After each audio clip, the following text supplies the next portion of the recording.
আসসালামু আলাইকুম প্রিয় দর্শক, আজ মানবতার মুক্তিদূত রাসূলুল্লাহ সাল্লাল্লাহু আলাইহি ওয়াসাল্লামের জন্মদিন।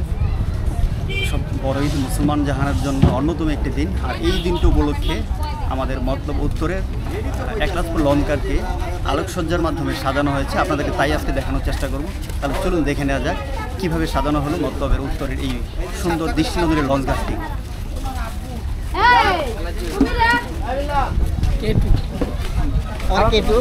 প্রিয় দর্শক, এটি হচ্ছে আমাদের চাঁদপুরের অন্যতম মতলব উত্তরের একটি লঞ্চ ঘাট, একলাসপুর লঞ্চ ঘাট নামে পরিচিত। আর এই লঞ্চ ঘাটটিকে আজকে এইভাবেই আলোকসজ্জার মাধ্যমে অত চমৎকারভাবে সাজানো হয়েছে এই মুসলিম জাহানের অন্যতম বিশ্বনবী রাসূলুল্লাহ সাল্লাল্লাহু আলাইহি ওয়াসাল্লামের জন্মদিন উপলক্ষে। তো এই লঞ্চ ঘাটটি এভাবেই অত্যন্ত দৃষ্টিনন্দন এবং সকলের খুবই প্রিয়। অনেকেই এখানে ঘুরতে আসে প্রতিনিয়ত। এই লঞ্চ ঘাটটিকে চমৎকারভাবে সাজানো হয়েছে। আর এই জায়গাটিকে আপনাদেরকে দেখানোর চেষ্টা করব। আরেকটু ভিতরে চলে আসি আমরা।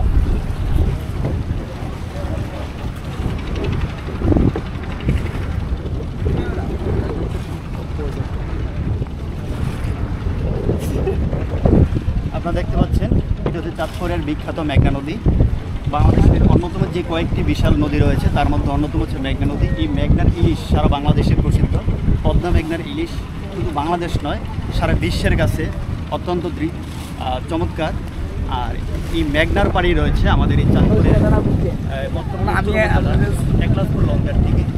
আর এই লঞ্চঘাটটিকে এভাবে সাজানো হয়েছে আজ। তো আশা করি আপনাদের সকলের কাছে এই লঞ্চঘাটটি আমাদের অনেকেরই প্রিয়। এখানে আপনি ইতিমধ্যে দেখতে পাচ্ছেন অনেক দর্শনার্থী রয়েছে যারা এই লঞ্চঘাটটিকে ঘুরতে এসেছেন। এবং আজকের এই বিশেষ দিনে আপনাদের সকলের জন্য আমরা দেখিয়ে দিচ্ছি আপনাদের ভিডিওর মাধ্যমে।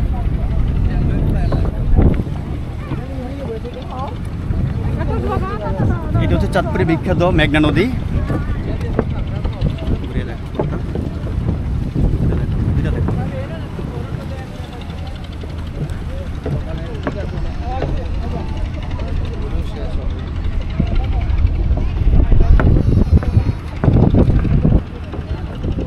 সম্ভবত এটিই প্রথম যে একটি লঞ্চ ঘাটকে এত সুন্দরভাবে দৃষ্টিনন্দনভাবে মরিচবাতির মাধ্যমে আলোকসজ্জার মাধ্যমে সাজানো হয়েছে। নিশ্চয় উদ্যোক্তারা প্রশাসন দাবিদার। আপনারা দেখছেন চমৎকার এই ভিউটি। এখন 6:30 বাজে, সন্ধ্যা 6:30। চমৎকার লাগছে এই পরিবেশটা। আশা করি আপনাদের সকলের কাছে অনেক প্রিয় এই জায়গাটি।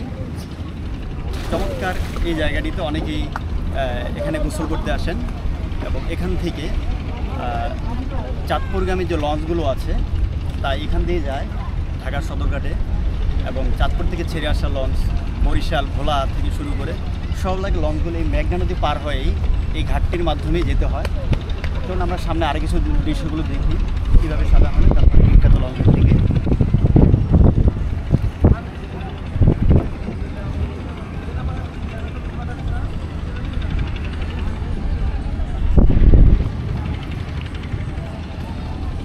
আমরা একেবারেই অপ্রস্তুত অবস্থায় আসলে এখানে চলে এসেছি এবং এসে দেখলাম চমৎকার এই পরিবেশটি।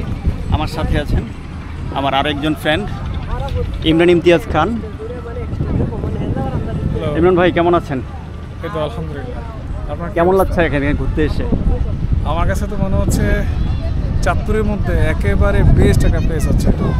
কারণ চাঁদপুরের মধ্যে যতগুলো লঞ্চ টার্মিনাল আছে তার মধ্যে সব থেকে সুন্দর হচ্ছে এটা। আরেকটা জিনিস আপনাদেরকে একটু বলে রাখতে চাই, কারণ হচ্ছে এটা মরিচবাতি দিয়ে খুব সুন্দরভাবে সাজাইছে, সেজন্য এটা অন্যান্য লঞ্চ ঘাটের থেকে এটা খুব ভালো লাগতেছে, অনেক সুন্দর লাগতেছে। ধন্যবাদ ইমরান ভাই। আমরা এখানে কথা বলবো। আমাদের একজন বড় ভাই সম্ভবত এখানে ঘুরতে এসেছেন, ভাইয়ের সাথে একটু কথা বলি। জি ভাই, কি আপনাদের বাসা এখানে না এখানে ঘুরতে আসছেন? আমার বাসা আপনার বাসার সাথে। আমার বাসার সাথে না? তো এখানে এসে কেমন লাগছে আপনাদের? খুবই ভালো লাগছে। এত রোমাঞ্চকর জায়গা তো আর আগে খুব কম দেখা হয় আসলে। এবং আজকে স্পেশাল দিনে মুসলিম জাহানের অন্যতম এবং বিশ্বনবী রাসূলুল্লাহ সাল্লাল্লাহু আলাইহি ওয়াসাল্লামের জন্মদিন উপলক্ষে সম্ভবত আজকে আমাদের এই লঞ্চ ঘাটটিকে চমৎকারভাবে সাজানো হয়েছে। তো ভাই, আপনার কাছে কেমন লাগছে এখানে এসে? বিদেশ থেকে আইছে ভাইয়ে, খুবই ভালো লাগতেছে। সন্ধ্যার ওয়েদারটা ভালো লাগতেছে। ধন্যবাদ ভাই আপনাকে। এবং এখানে আমরা অনেককেই লক্ষ্য করছি এখানে বসে বাতাস খাচ্ছেন। চমৎকার বাতাস আছে এখানে। এবং আমরা আরও এক ভাইয়ের সাথে কথা বলবো। ভাই অনেকক্ষণ যাবত এখানে বসে আছেন। ভাই কেমন লাগছে এখানে এসে? সে অবশ্যই তো অনেক সুন্দর জায়গা, বেশ উপভোগ করার মতো, এবং বাতাস মোটামুটি গরম বেশি পড়লে আমরা সবাই এখানেই চলে আসছি, আমাদের এলাকায় যারা আছে সবাই। এবং আজকের এই বিশেষ দিনে আমাদের এই লঞ্চ ঘাটটিকে চমৎকারভাবে সাজানো হয়েছে আলোকসজ্জার মাধ্যমে। আপনার কাছে এই বিষয়টি কেমন লেগেছে? অবশ্যই এটা আসলে সুন্দর আলোকসজ্জায় সজ্জিত আমাদের লঞ্চঘাট, খুবই সুন্দর। ধন্যবাদ ভাই আপনাকে। যা দেখছিলাম যে চমৎকারভাবে এই লঞ্চ ঘাটটিকে এতটা সুন্দরভাবে সাজানো হয়েছে, যা আসলে প্রশংসার দাবিদার। আর এভাবেই এই দিনটিকে আজকে উদযাপন করা হচ্ছে আমাদের চাঁদপুরের মতলবের উত্তরের দৃষ্টিনন্দন একলাসপুর এই লঞ্চ ঘাটটিকে।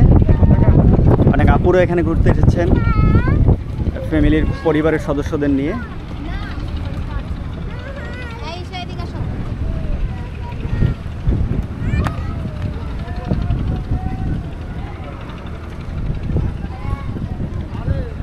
তো আজকের ব্লগটি আমরা এখানেই শেষ করছি। সবাইকে অসংখ্য ধন্যবাদ আমাদের সাথে থাকার জন্য। ভালো থাকবেন সবাই, আল্লাহ হাফেজ।